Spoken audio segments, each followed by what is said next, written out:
want to begin this talk with one of those questions which inquisitive children ask their parents and stump them completely. So a question like, why is grass green? But this is a question about precious stones. Why are precious stones precious? And obviously it's extremely difficult to find any rational reason for this. There's certainly no economic reason, no biological reason why people should have spent an immense amount of time, energy and money on collecting and cutting and setting colored pebbles. And there must be some much deeper psychological reason for this strange behavior. Now, this question was asked many years ago by Santayana, who came up with what seems to me a partial explanation, but I don't think it's a complete final explanation. He said that in his opinion, precious stones were precious because they seemed to man to be the nearest approach in this world of perpetual perishing, of passing away. They seem to be the nearest approach to the permanent and the eternal. A precious stone does appear to remain exactly as it is, generation after generation.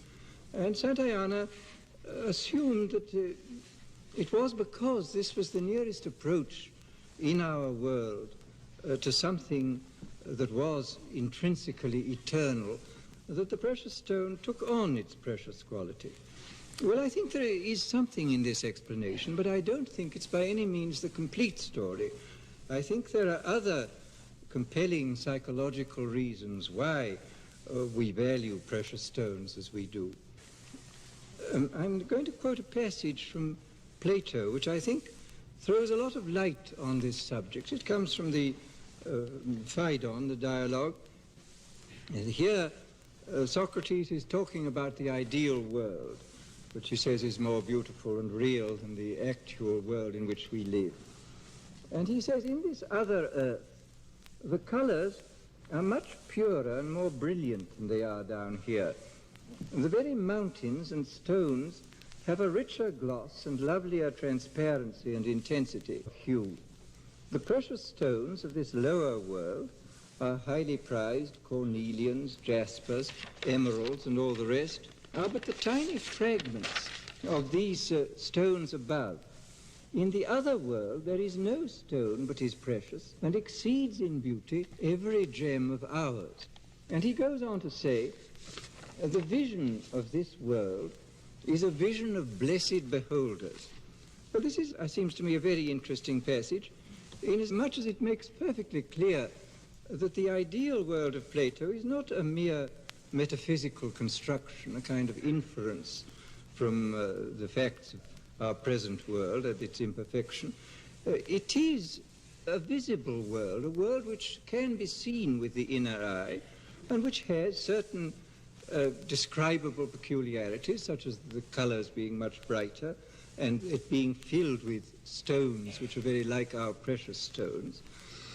And I find here probably what is the basic psychological reason for our immensely high valuation of precious stones, which is this, that these are the objects in the natural world which most nearly resemble things which are seen with the inner eye by people who have the gift of vision, and which even those who do not consciously have the gift of vision have some kind of unconscious inkling of. It seems to, as it were, remind them of something going on in the back of their minds, which on a subterranean level they know something about.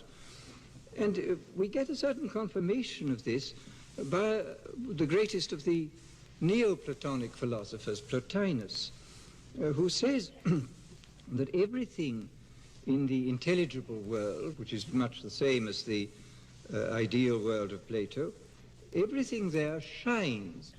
And he says that for this reason, the most beautiful thing in this world is fire, which is a transference, as we see, from the inner facts of the visionary world into the outer fact. This is a transference of value from something which is highly esteemed in the inner world into the outer world, and says the most beautiful thing in this world is fire. And it's interesting to find, for example, in Ezekiel's description of the Garden of Eden, he speaks of it being filled with gems, filled with what he calls stones of fire.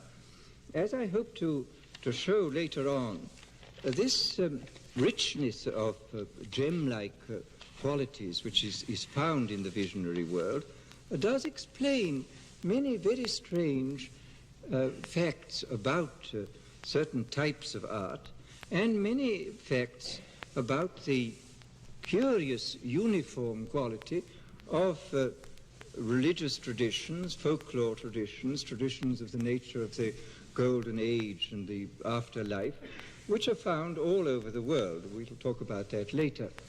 Meanwhile, let us speak about the accessibility of this visionary world. Well, we look at the records and we look around and we find that a certain number of people can enter this visionary world spontaneously, that they can go back and forth between the two worlds without any real difficulty, and that probably quite a lot of children inhabit the visionary world for quite a bit of the time. And also we find that this visionary world is very highly prized by people, and that they will go out of their way to get into it. That if they do not visit it spontaneously, they do a great many things which help them to go into it artificially. The visionary experience is so highly prized that throughout the ages of recorded history, people have done their best to induce visions. They've tried to go to this other world by various artificial vehicles. And there are a number of ways which have been worked out. There are psychological ways, there are physiological ways, there are chemical ways. And it's worth, I think, describing a few of these methods. For example, it is possible to go into the other world through hypnosis. Quite a number of people can, in a certain stage, a rather deep stage of hypnosis, can and do enter some kind of visionary world. It's a very interesting experience if one has ever watched people suddenly passing out of what seems to be a kind of sleep-like stage into a world where they are seeing very clearly very strange and interesting things. I think this hypnotic visionary world is probably not quite so brilliant and extraordinary as some of the other visionary worlds, the other aspects of the visionary world which can be touched in other ways. And then, of course, there are the purely psychological methods. There are the methods of intensive concentration, which we find in the various yogas of the East and in the so-called spiritual practices of the West, which do undoubtedly produce these visionary states. Then there is the method which has been employed in many, many parts of the world, the method of complete isolation, the limiting, the cutting down of sensory experiences to the greatest possible extent. And now this is a very interesting thing. Within the last few years, a number of experiments have been made in modern psychological and medical laboratories with what is called limited environment. That, for example, people like Hebb at McGill and Dr. Lilly at the National Institute of Health in Washington have employed various means for cutting down the input of sensory stimuli to the extreme limit. Lilly, for example, cut down external stimuli to such a point that there was nothing practically that was affecting him from without. He immersed himself completely in a bath of warm water at a temperature of 94, breathed through a schnorkel so that his face was completely covered, therefore no part of his skin was feeling anything except a uniform temperature. He tied himself up in a harness which didn't permit him to move more than 1/10 of an inch. He was in a light-proof and soundproof room, where the interesting fact is that within 4 hours, he and those colleagues of his who submitted to this extremely drastic treatment were seeing very, very strange visions. And where the deprivation of external stimuli is not quite so complete as it was in Hebb's experiments, similar visions will be seen within 24 to 36 hours. And now, one of the interesting facts here is that the great majority of these visions were extremely unpleasant. They were so unpleasant that I've asked Dr. Lilly what they were, and he has always declined to tell me. I don't know what, they must have been very unpleasant indeed. But now this is extremely interesting in view of the historical facts. We find, both in the East and the West, a long tradition of isolation, that hermits and would-be visionaries have retired to the most desolate places where they could cut off an enormous amount of external stimuli. In the 4th century, in the Thebaid in Egypt, immense numbers of hermits and cenobites lived in the desert, cutting themselves off as far as possible from external stimuli. And we see the same thing with the Tibetan lamas and the Hindu monks in caves and in remote places in the Himalayas, and that they did it all for the same reason. And again, what is very interesting is that we find from the records that a great many of these monks of the Thebaid had visions, and had extremely painful and disagreeable visions. In virtually every picture gallery of the world you will see paintings of the temptations of St. Anthony, which are diabolic visions which have thronged in upon the saint. He did have a certain number of beatific visions, but he had also a great many of these very unpleasant visions. And it's interesting to find the historical records confirming everything that has been found in recent years by laboratory work. Over and above these psychological methods, there are a number of physiological methods of inducing visions by changing body chemistry. One of the strange facts is that by inducing certain changes in body chemistry, we do appear to open the door, so to say, which separates our ordinary everyday selves from this remote visionary area of the mind. One of the ways, the physiological methods, is of course the method practiced in the Orient, the method of breathing exercises. Well, all breathing exercises culminate in one thing, which is prolonged suspensions of breath, which may last a minute, several minutes even. But when there are such prolonged suspensions of breath, there is naturally an increase of carbon dioxide in the blood. And it is now well known that an increase of carbon dioxide, either induced in this way or else brought to the blood by inhalation, does produce very strange visionary psychological experiences. So that we see again here that these time-honored yogic methods have been again confirmed by recent laboratory work, showing that if you do something which increases the CO2 in the blood, you do automatically give yourself access to this visionary world. Then again, there's the question of fasting.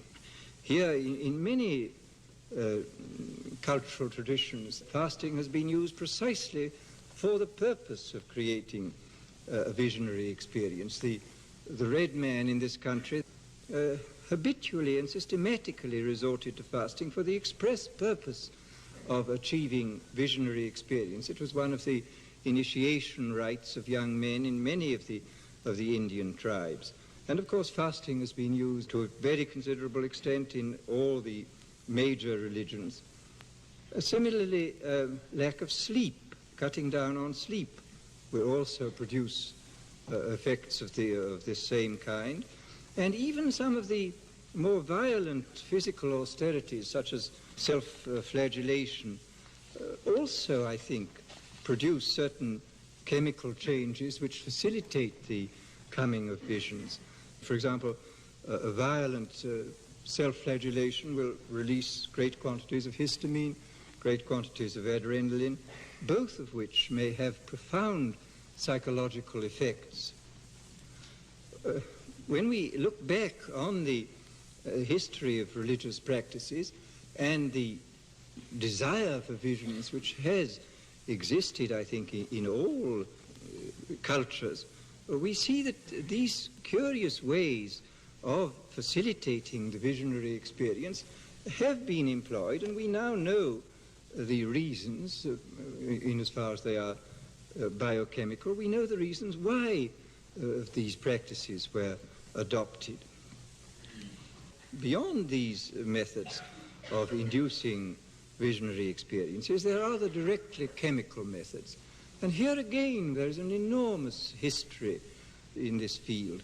Anybody who wishes to know the detailed story of it, I recommend a very interesting book by the French anthropologist Philippe de Félis called Poisons Sacrés, Sacred Poisons, which is an account of all the purely chemical methods used in both civilized and primitive cultural traditions for the purpose of getting people into the visionary state. Every kind of substance has been used for this purpose, and the interesting fact is that in the past the majority of these substances, these mind-changing, vision-inducing substances, have been dangerous. Opium, of course, is a dangerous substance. Even dear old alcohol is a dangerous substance when used to the extent which it has been in the various religious traditions. Coca is a dangerous substance. Hashish is a fairly dangerous substance. And many of them have certainly been effective in producing a visionary experience, but have been effective at very considerable cost to the physiology. People have paid a great price. Even the traditional Hindu drug, the drug soma, which is described in the Vedas, this produced certain visionary effects without any doubt. But it was so poisonous that even the great god Indra felt extremely ill after taking too much soma, and that ordinary mortals could actually die of it. This really startling fact about recent pharmacological developments is that a number of chemical substances have been discovered in recent years which permit the opening of the door into the visionary world without inflicting serious damage upon the body.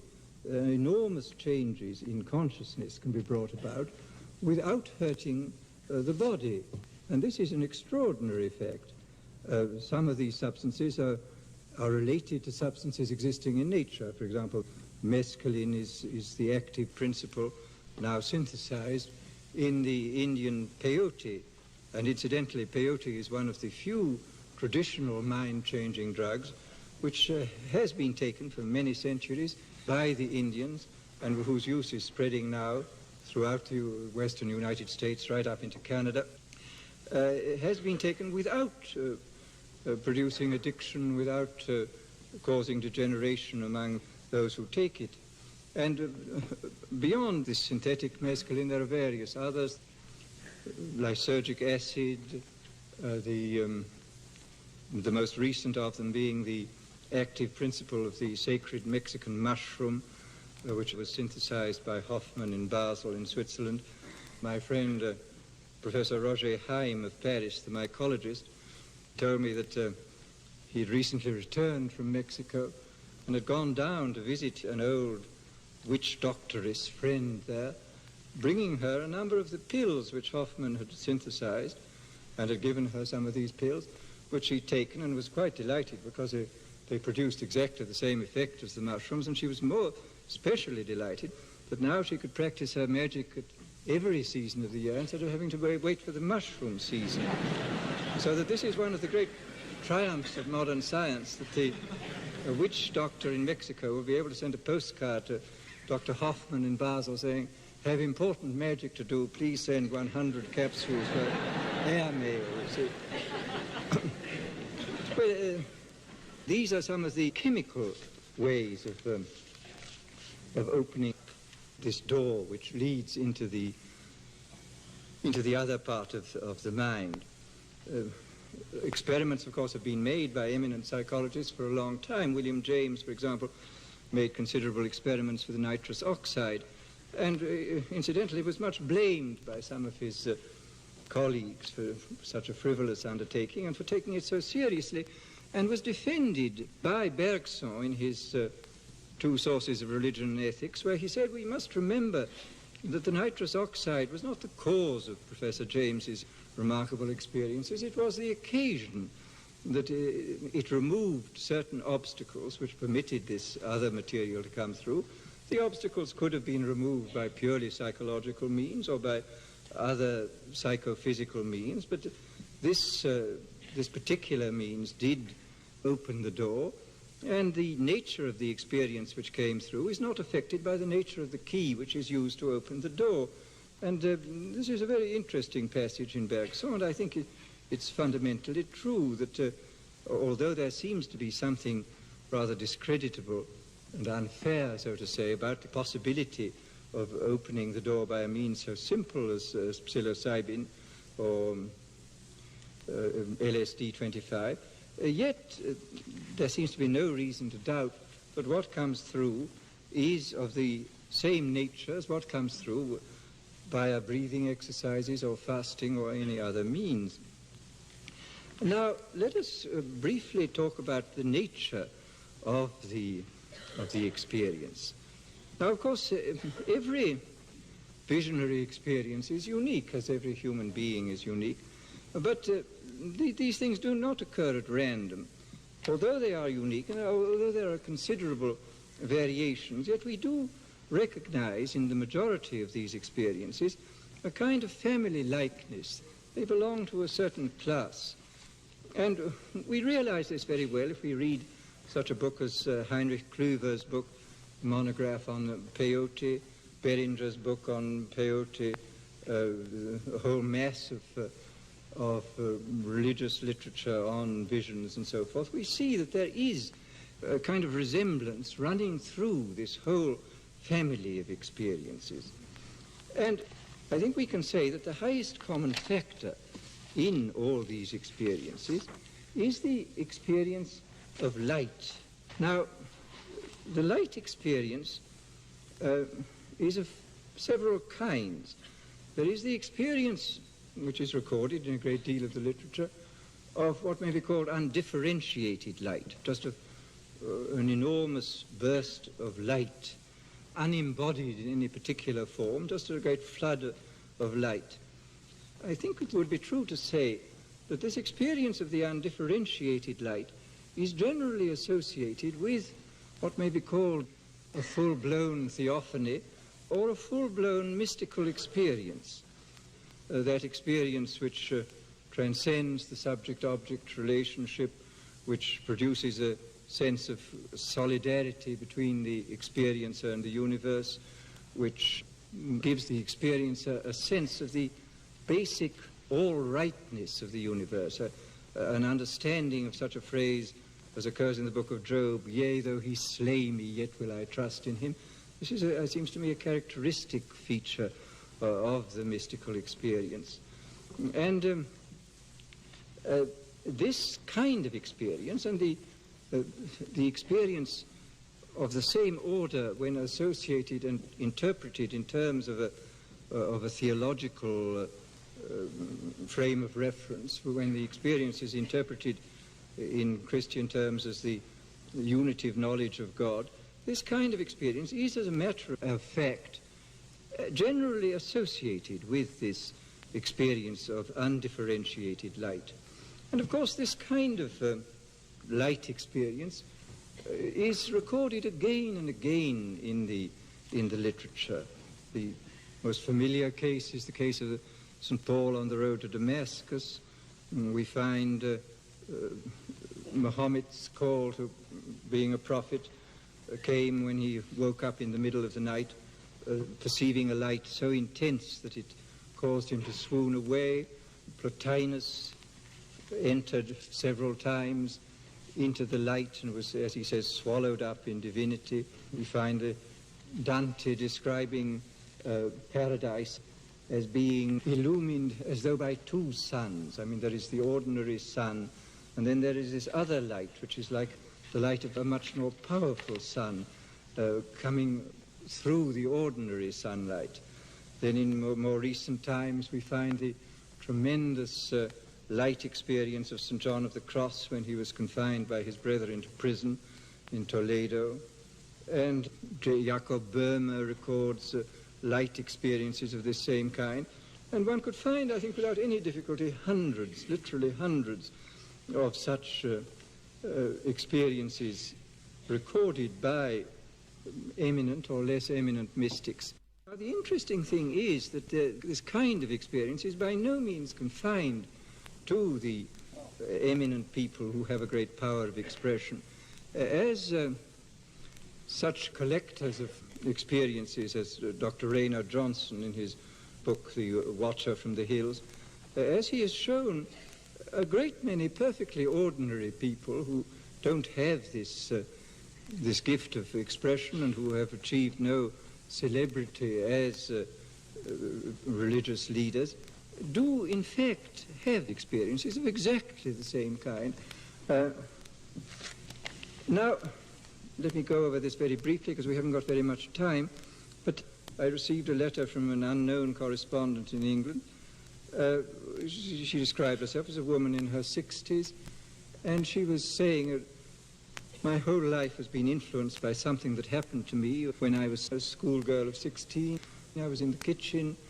I was cutting a slice of bread off a loaf to toast for tea, and suddenly I became aware of this tremendous light all around me with a sense of extraordinary happiness and bliss and a sense of the complete all-rightness of the universe.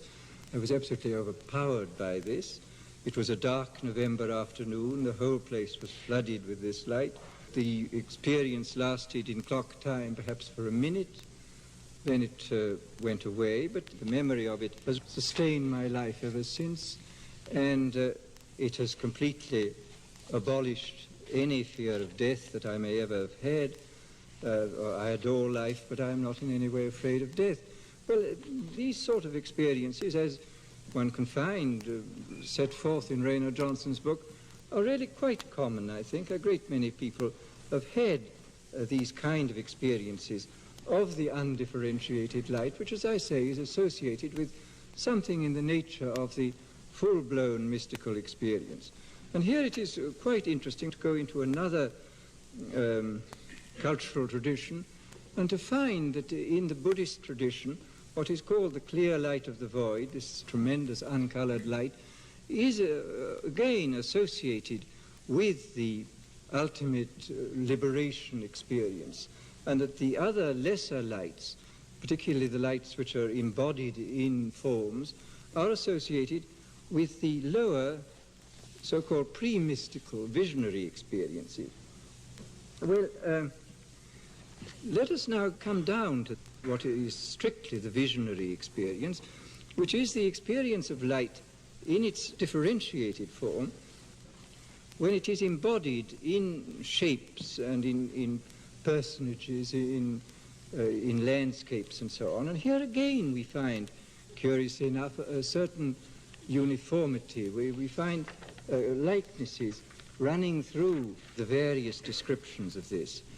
For example, the experience will very often begin with a vision of what may be called living geometries, geometrical forms, brilliantly lighted, continuously changing. These may modulate into some kind of geometrical objects, such as carpets, mosaics, and so on.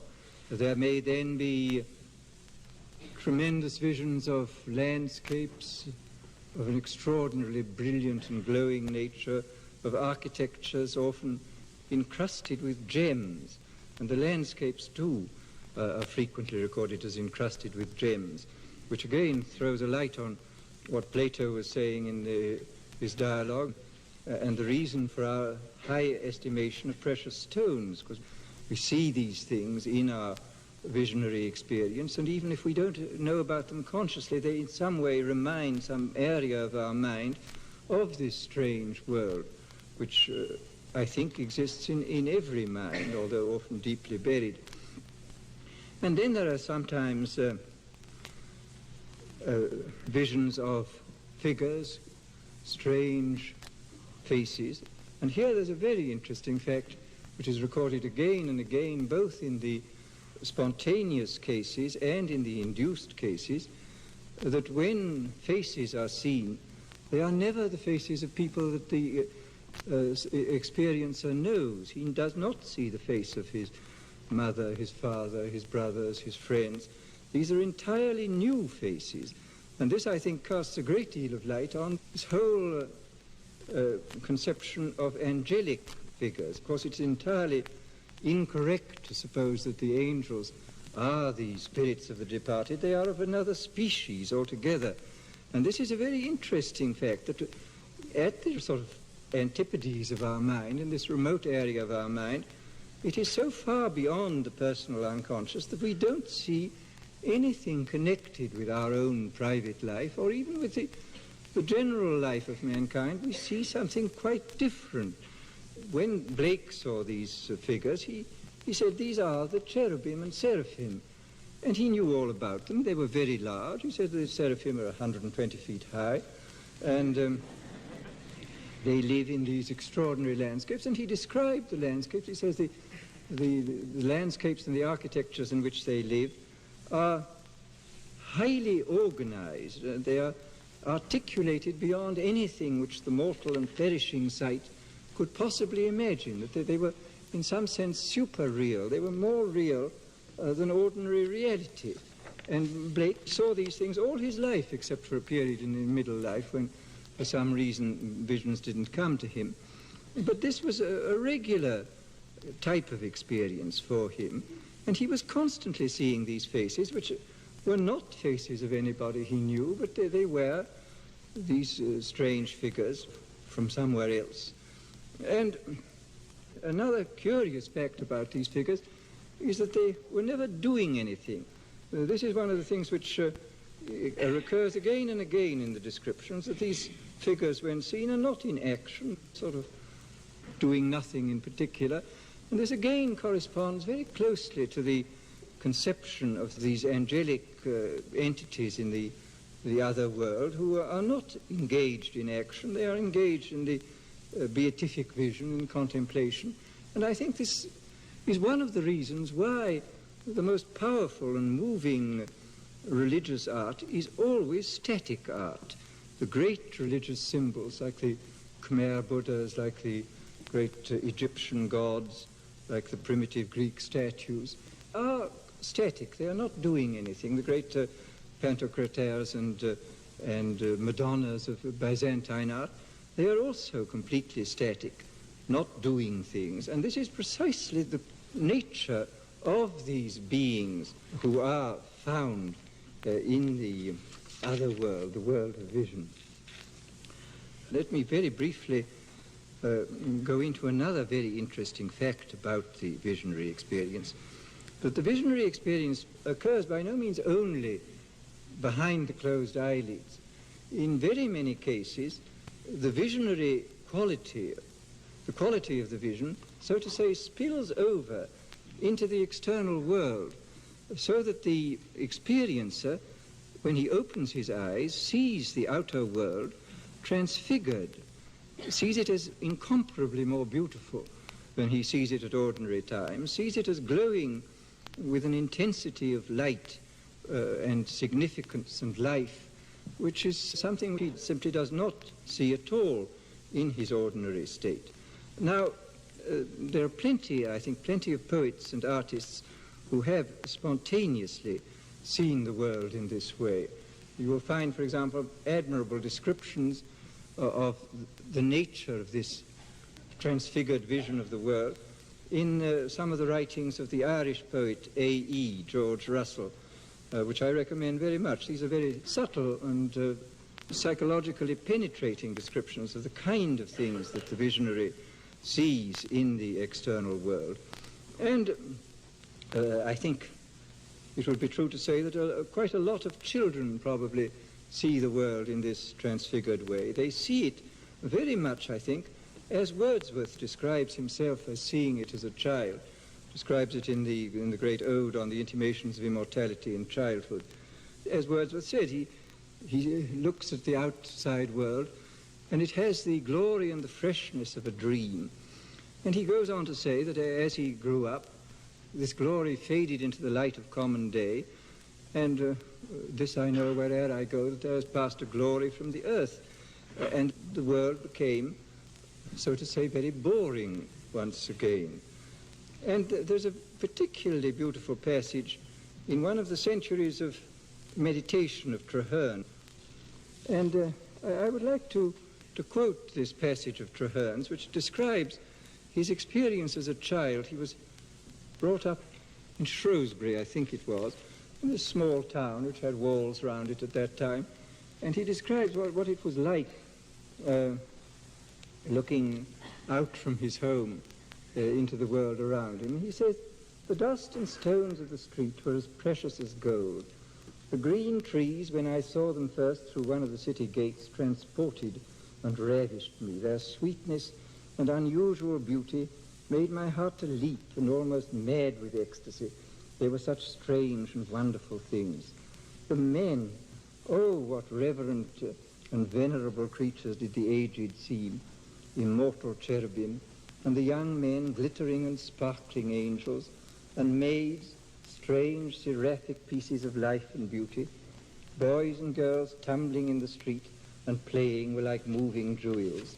Eternity was manifested in the light of the day, and something infinite behind everything appeared. And then, with much ado, I was corrupted and made to learn the dirty devices of the world, which now I unlearn and become as a little child again, that I may enter into the kingdom of God." And he goes on to say that the kingdom of God is already here, if we would only allow ourselves to see it. He says, "The world is a mirror of infinite beauty, yet no man sees it. It is a temple of majesty, yet no man regards it. It is a region of light and peace, did not men disquiet it. It is the paradise of God. It is the place of angels and the gate of heaven." Treherne, I think, describes a state of mind which is relatively common. I mean, I think there are many more people who have had in childhood and even have occasionally in their adult life glimpses of this transfigured world, who realize that the world is incomparably more beautiful and more interesting than they normally give it any credit for. You will find a number of these references to this kind of visionary experience of the external world in Wordsworth. It's a very beautiful poem where he speaks of the effect of sunset, how this sort of added extra transfiguring power evokes this sense of visionary otherness. This poem goes, "No sound is uttered, but a deep and solemn harmony pervades the hollow vale from steep to steep and penetrates the glades.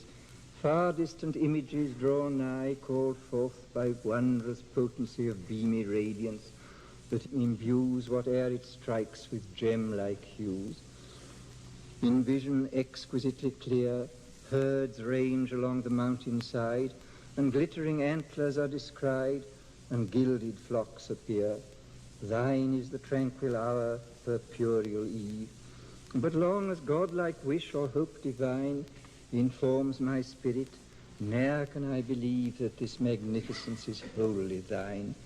From worlds not quickened by the sun, a portion of the gift is won. An intermingling of heaven's pomp is spread on grounds that English shepherds tread." Let's go very briefly now into the question of the relationship of these kinds of visionary experience with art and with traditional religion. In the sphere of art, I think it would be true to say that whereas by no means all art is of a visionary nature, there are quite important aspects of art which have a visionary quality and which owe their power precisely to this reminder which they bring to the beholder of the visionary world. It is very significant, for example, that the Holy of Holies in almost every religion, the furniture of the altar, is always composed of what may be called vision-inducing materials. It is composed of gems, of glittering metals, of polished marble, and so forth. And there is evidently something in works of art made of these vision-inducing materials which is itself vision-inducing. Another essentially vision-inducing art which played a great part at one time in our own civilization is the art of the stained glass window. Now, anybody who's been into the Sainte-Chapelle in Paris or into Chartres Cathedral must realize the extraordinary visionary power which these windows have. It is possible by means of stained glass windows to turn the whole of a vast building into one single jewel. One is inside a great jewel. And the effect is, I think, most extraordinary. A very significant fact, it's recorded by the abbot of Saint-Denis, Suger, that in the 12th and early 13th century, there were always two collecting boxes in the churches, one for the poor and one for the setting up of stained glass windows. And whereas the boxes for the poor were often empty, the boxes for the stained glass windows were generally full, showing how highly these vision-inducing objects of these stained glass windows, how highly they were prized. I can't go into many of the other types of visionary art, but there are quite a number of them, and it's not difficult to sort them out from the ordinary run of art. They have a peculiar quality, and I think they owe their great power to this capacity which they have for evoking within us a kind of memory, a kind of awareness of that which lies at the back of our minds, and which we then see realized in front of us in the external world. A very interesting and curious fact is that many of the popular arts have been essentially visionary arts. It's as though the ordinary unlettered people had a peculiar predilection for a visionary experience as manifested in art.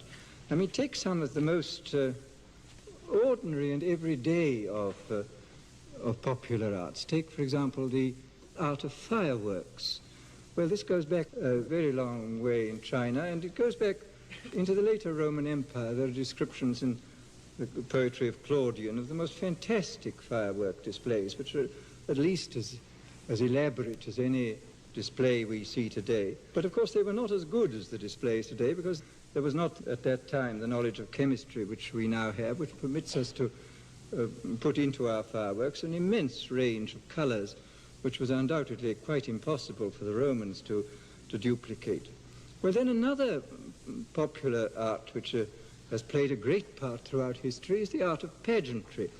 And this has been used, of course, by kings and prelates from time immemorial to impress people. I mean, this is a visionary art, and it impresses the beholders to such an extent that it has been regularly used by men in authority to transform de facto power into de jure power. I mean, they are, in fact, powerful, but the whole art of pageantry, the coronations of kings, the processions, the state entries, processions of popes, and so on, all these things are methods for persuading people by this kind of visionary magic that the brute fact of power is in some way power by right divine. And I think there is no question that the whole history of pageantry has played an enormous part in the consolidation of power.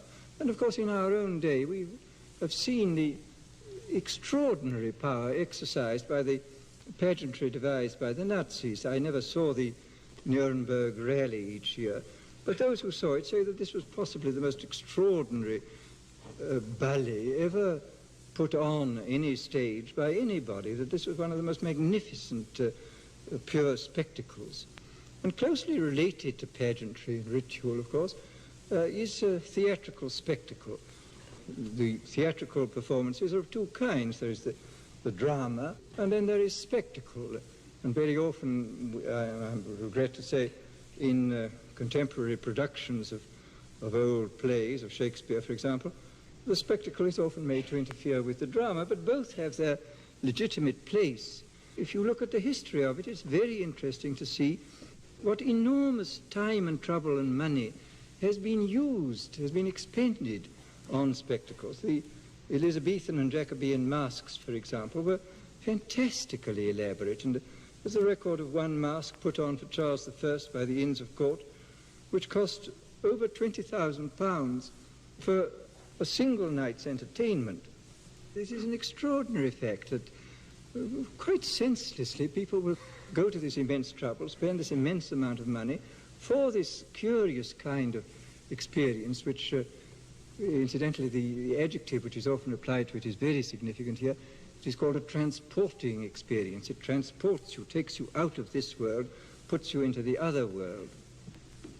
And of course the whole art of spectacle has developed with the advancing technology. The spectacles of the 16th and 17th century were limited by candles, so this was the brightest light you could possibly put on anything. I mean, it was not even until the middle of the 18th century that you could have an oil lamp which would burn without smoking and stinking. The argand wick and the glass chimney are quite late inventions. But then, by the very end of the century, in the beginning of the 19th, we begin to get tremendous technological advances which permit enormous increases of visionary spectacle. We get the invention of the parabolic mirror, first used in lighthouses, then very quickly used in theatres for projecting beams. We get gas at about 1800. We get limelight in about 1820. And then by the 1880s we get electricity and the possibility of creating prodigious effects of light, which to this day fascinate people. I mean, after all, the successes of the modern musical are entirely successes due to the strange visionary quality of these performances. And another very significant name, the instrument which was invented in the 17th century by Athanasius Kircher, the magic lantern, this device for projecting colored images in a dark room upon a white screen, received this name instantly. I mean, it was given this name, it has carried it ever since. It was felt to be an absolutely appropriate name, that it was something magical, something out of another world, which was thrown into this world. Now let us still more briefly discuss the relevance of these facts of visionary experience to the literature of religion and folklore. In all the religious traditions, the paradises and other worlds have precisely the qualities which are given in the descriptions of the visionaries. The paradise is a garden, it is gem-like, it's full of the stones of fire, as Ezekiel says. Where there are buildings, they are buildings made of precious stones, as in the New Jerusalem. And in all the Buddhist and Hindu and Japanese paradises, again and again you will find these descriptions which correspond exactly to the descriptions given by Weir Mitchell and Havelock Ellis of the peyote experience, or given in the various accounts of visionaries of their spontaneous experiences. So I think there is no doubt at all that all this kind of folkloric and popular religious tradition stems directly from this strange visionary experience, which has played a very important part, I think, in the creation of these ideas of the other world. And another quite interesting fact is where precious stones are not common, but where glass is known, glass becomes an extremely important visionary adjunct. Even in the New Jerusalem, where the walls are actually made of precious stones, glass plays a very important part. There is a sea of glass in the center. The streets are made of transparent gold. glass-like gold. In the Celtic traditions, the islands of the dead, where the dead go, is called Inisvetrine, the island of glass. In the Teutonic tradition, the dead go to a place called Glassberg, the glass mountain. And again, these curious uniformities keep cropping up in all the various literatures, and to my mind there can be no doubt at all that all this can be fitted into this same picture which we found at the beginning of this lecture in the description of Plato of the ideal world, that this is part of the natural history of the mind, that we have these kind of experiences, that even those of us who don't have them normally and only catch perhaps occasional glimpses or perhaps never have glimpses of them, yet have some kind of obscure knowledge of them at the back of our minds, and that when we read about these things or see them represented in works of art, they do strike a chord and evoke something. It's a very strange thought, I think, that we see a continuous spectrum running all the way from such popular arts as fireworks and pageantry and theatrical spectacle, right through popular religion, right through the visionary experience of those having what are now called pre-mystical states, right through to the undifferentiated light, which has, as a matter of historical and psychological fact, always been associated with the full-blown mystical state. So that, as I say, there is this full, complete spectrum, this gamut of experience, from the simplest and what's seemingly the most childish to the extreme limit of the religious experience. And I, for one, find this fact profoundly interesting. It seems to me one of the most curious and fascinating topics which one can discuss in relation to this strange piece of work which is a man. Thank you.